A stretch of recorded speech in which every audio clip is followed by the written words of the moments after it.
Well, the history of the church started back when we wanted to get a reunion of Dollartown back then, and it just never happened. And then her brother wrote a song, Dollartown, and it's got pretty well the history for all the lyrics in it are the history of what we did when we were young to whenever. And so I decided to make these sweaters with the guitar and everything else, and so we got together and he wrote the song and everything, so we sang it together, and we had a lot of people were asking about it and asking, because the people that related to us, to Dollartown, and they grew up there. When these sweaters come out, they just love to have them, and so I did this one. It was screened downtown in Midland, and we did get a lot of them. So it turned out pretty good when we did the video on the song. So. And where can people see the video now? The video is on YouTube, and it's just called Dollartown. So they can pick it up on YouTube. So, and I do have a video of it back and of it. So we keep that forever, that one. Do you remember when the coal dock was operating? Mm-hmm. Yep. Oh yes, we definitely remember that a lot back in our days when the ships used to come in and down there, and we used to go fishing down there quite a bit, and just, you know, a lot of good fishing in that area, and but the piles of coal down there, and you know, they didn't care. A lot of times people went down there and got a little bit to keep your houses warm, but yeah, that one was there for quite a few years. Yeah, so I always remember that. When you were young, did you ever get chased away from there? A few times. Yeah. Just a few times. Everybody heated their houses with that coal. Even my grandmother. The beds of coal they put in their stoves at night heated the house till morning. And the little bits that people took, the company didn't really care? No.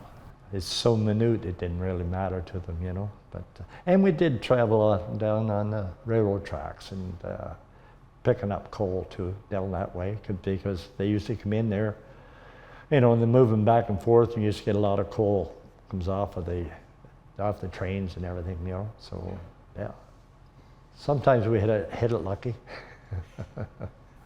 Yeah. When you went to Regent, do you remember some of your favorite teachers?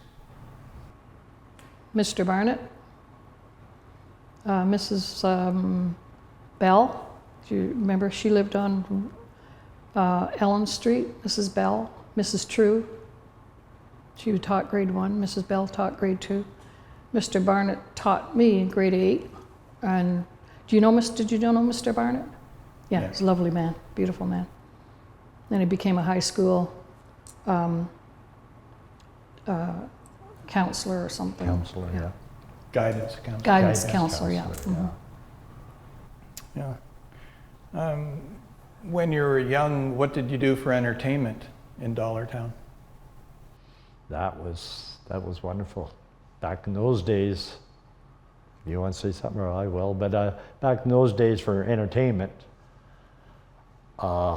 like you didn't have a TV set, computers, anything like this. Back in those days when you're done school, we would get together, there'd be a bush down there where we used to go in there and play our baseball, you know, right in the middle of a bush, but there was enough area that we could play, and everybody all around came over to play, and it was so nice, you know, you're always around other people like that all the time, or we'd go skating, and there'd be a pond across the road, and everybody would be going across there skating together, and then Paul built a rink down there for everybody. Mr. Paul. Mr. Paul, and it was amazing. He had lights on it all the way around, and he had a schedule there that some people, I don't know if you want to play hockey, it was a certain time designated for that, and open skating, because we never went to the Midland Arena to skate. Oh gosh, no. It was all done there or on the bay. Mm-hmm. You know, that's where we did a lot of our entertainment, and it was always You know, you start something, there's always so many kids involved in it back in those days. Very, very close knitted area. So What was his first name? Edgar? I think so, Edgar Yeah. Paul, on the corner of Lindsay and Elizabeth is where the White House was there, and that was vacant property. And he had the big arena, or outdoor rink.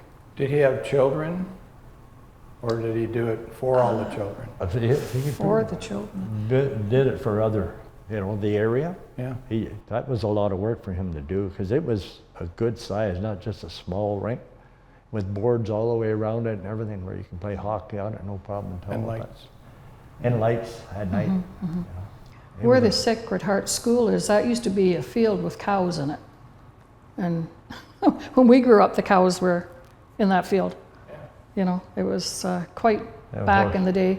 My mom and dad on Fitton Street had pigs and chickens, and back in those days you could have that in your yard, like on your lot. People needed that for food, and plus the gardens, that's how they lived.